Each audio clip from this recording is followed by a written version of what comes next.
तो अब मुझे बताएं कि किस किस से टाइम मांगेंगे आप? आपको एक ही चीज़ जो है वो वापस ला सकती है और आपकी कारकर्दगी।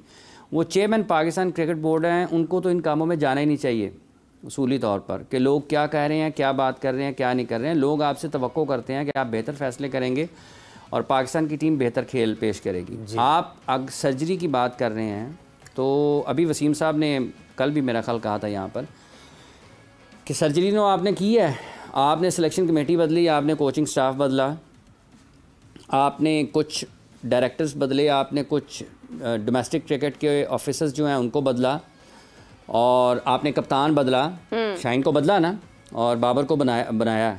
तो पहले आप इस सर्जरी के बारे में तो लोगों को बताएंगे जो आपने की थी, इसका नतीजा क्या सामने आया, इसका क्या नतीजा सामने आया। बिल्कुल आपने टीम डायरेक्टर बदला, मोहम्मद हफीज साहब टीम डायरेक्टर थे ना, आपने उनको बदल दिया। वो ठीक थे, गलत थे, अच्छे थे, बुरे थे, ये एक अलग बहस है। बिल्कुल, लेकिन जब आपने उनको लगा दिया तो फिर उनका क्या कसूर है? फिर आप उनको भी टाइम देते, फिर आप उनको भी टाइम देते तो 2 साल 1.5 साल 2 साल आपने उनको भी देते ना।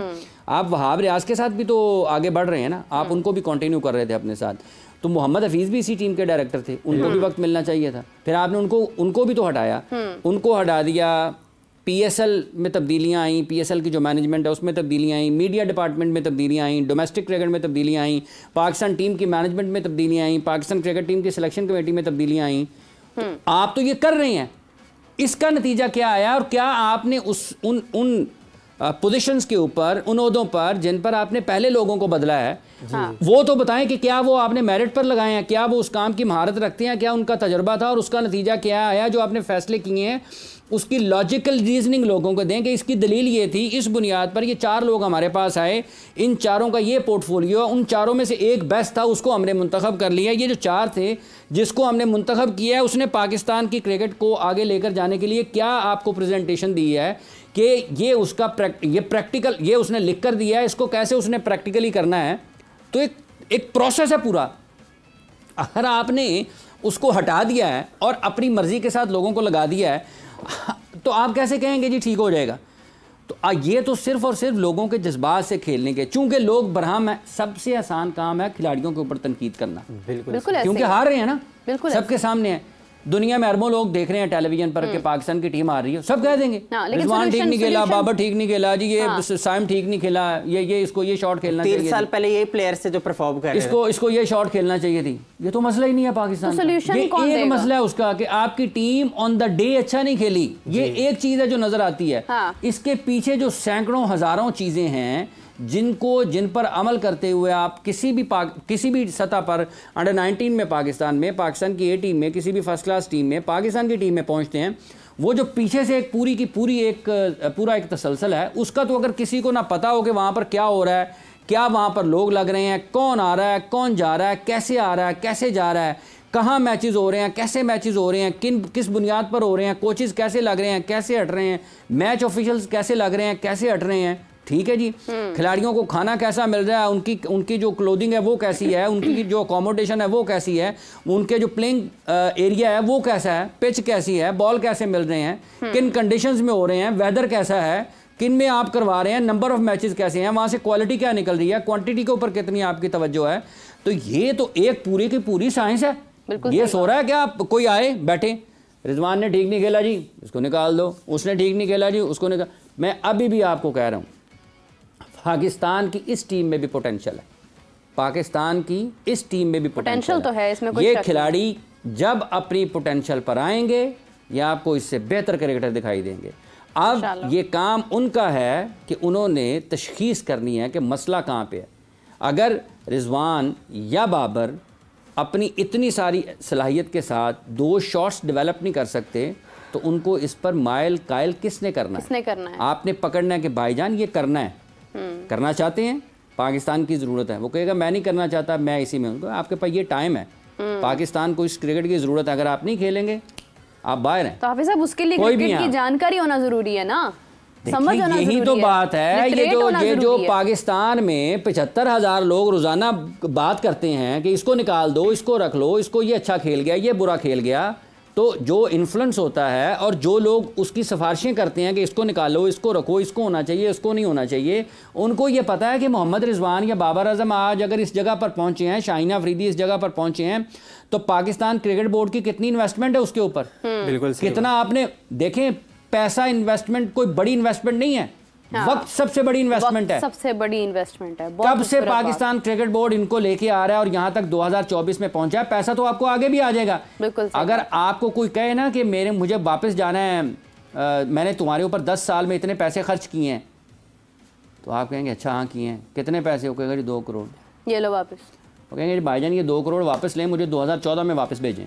सही बात, मैं अपनी जिंदगी 2014 से शुरू करना चाहता हूँ। हो सकता है आप उन 10 साल में 2 अरब रुपया कमा लें, तो उसको करो, उसके 2 करोड़ वापस कौन कर सकता है? वक्त वापस नहीं होता, वो वापस नहीं आता। इन्वेस्टमेंट की है ये चीज होती है कि हमारे क्योंकि प्रीमियम प्लेयर्स है, हम होप करते हैं कि चले ये, और ये बात बिल्कुल सही है कि निकालना तो जस्टिफाई नहीं है ना, इन्वेस्टमेंट वाली ही बात है, जो वक्त का इन्वेस्टमेंट है और सारा, और हर चीज से रिसोर्स का इन्वेस्टमेंट है, आपकी फाइनेंशियल इन्वेस्टमेंट है, आपके जो है जो टाइम आपने खर्च किया है वो है, जो आपने और लोगों को मौका नहीं दिया वो भी इन्वेस्टमेंट ही है ना, कि आप दे सकते थे साहिबजादा फरहान को, आपने मौका नहीं दिया, आप दे सकते थे और लोगों को, गुलाम आप दे सकते थे ना मौका, आपने नहीं दिया। सो ये सारी चीज़ें जब खुलती हैं, सामने आती हैं, तो जो लोग किसी के बारे में भी कहते हैं उनको कम अज़ कम अगर कोई इन्फ्लुएंस भी करता है तो उसको पता तो होना चाहिए यार कि मैं दुरुस्त कर रहा हूँ। किसी भी अच्छे ह्यूमन रिसोर्स के बारे में किसी को कहना कोई बुराई नहीं है। हाँ, बिल्कुल सही अब बात ये उस बंदे का काम है जो उस पोजीशन पर बैठा हुआ है कि क्या वो अपने उन मेरिट्स को देखता है कि क्या वाकई इस जगह पर आने के लिए बंदा मेरिट पर पूरा उतरता है या नहीं उतरता। अगर तो मेरिट पर उतरता है तो कोई एक अनजान बंदा आपके सामने वो ला के दे कि जो पाकिस्तान की खिदमत कर सकता है, तो वो कोई बुराई नहीं है, वो तो खिदमत है।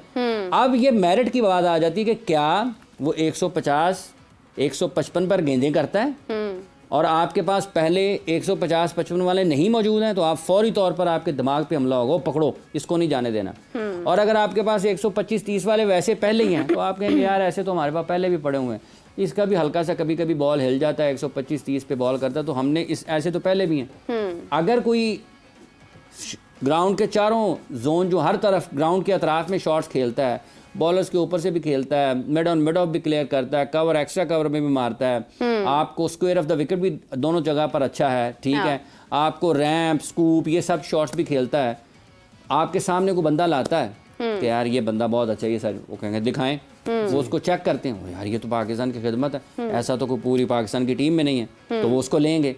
लेकिन अगर वो ऐसा ही हो कि ना उससे स्कोरबोर्ड रोटेट होता हो, ना वो पावर प्ले में अच्छा खेलने की सलाहियत रखता हो, ना वो आखिरी ओवर्स में ना वो बड़े शॉट्स खेल सकता, तो आप कहेंगे ना यार मेरे पास तो ऐसे पहले ही भरे पड़े हैं। तो किसी के बारे में किसी को कहना ये कोई बुराई नहीं है अगर आप कौमी खिदमत उसके ज़रिए से हो जाती है। आप अपने मेरिट को देखते हैं, मेरिट हमारा क्या है, अगर मेरिट पर पूरा उतरता है तो हो जाना चाहिए।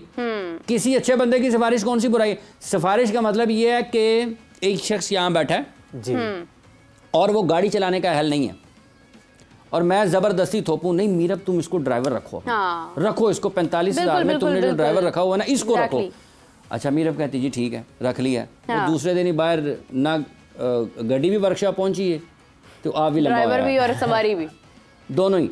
तो ये वो चीज़ें हैं जिनके ऊपर बड़ी गहरे तौर पर तवज्जो की जरूरत। लोग हैं, लोगों के पास वसाइल हैं, लोगों के पास मौका है, वो अपना मोबाइल पकड़ते हैं, लैपटॉप पकड़ते हैं, वो उनको मौका मिलता है, वो जो उनका दिल करता है वो बोली जाते हैं। उससे आप क्या जनरेट कर रहे हैं? अगर आप कुछ लिखना चाहते हैं तो आप ये बताएं कि आप उस लिखाई से वो लिख कर उस तहरीर से इस मुल्क के लिए, इस मुआशरे के लिए क्या कर रहे हैं। अगर आप कोई तकरीर करना चाहते हैं, कोई बोलना चाहते हैं, आप उस तकरीर से इस मुल्क का, इस मुआशरे का, इस मुल्क के इदारों का, इस मुल्क के खेलों का क्या फ़ायदा कर रहे हैं। अगर तो आप कुछ कंट्रीब्यूट कर रहे हैं, कुछ वैल्यू ऐड कर रहे हैं तो ठीक है, वरना बोली जाए। मतलब बाबर रिजवान अच्छे नहीं है, वो अच्छे नहीं है, ये अच्छा नहीं है। बाबर अच्छा नहीं है, जिन कामों में अच्छा नहीं है उसको ठीक करना किसकी जिम्मेदारी है? मेरी तो आपकी नहीं है ना। जिनकी है उनका काम था कि उसको करते कि भाईजान ये आपकी हुदूद है, यहाँ से आपने तजावुज़ नहीं करना।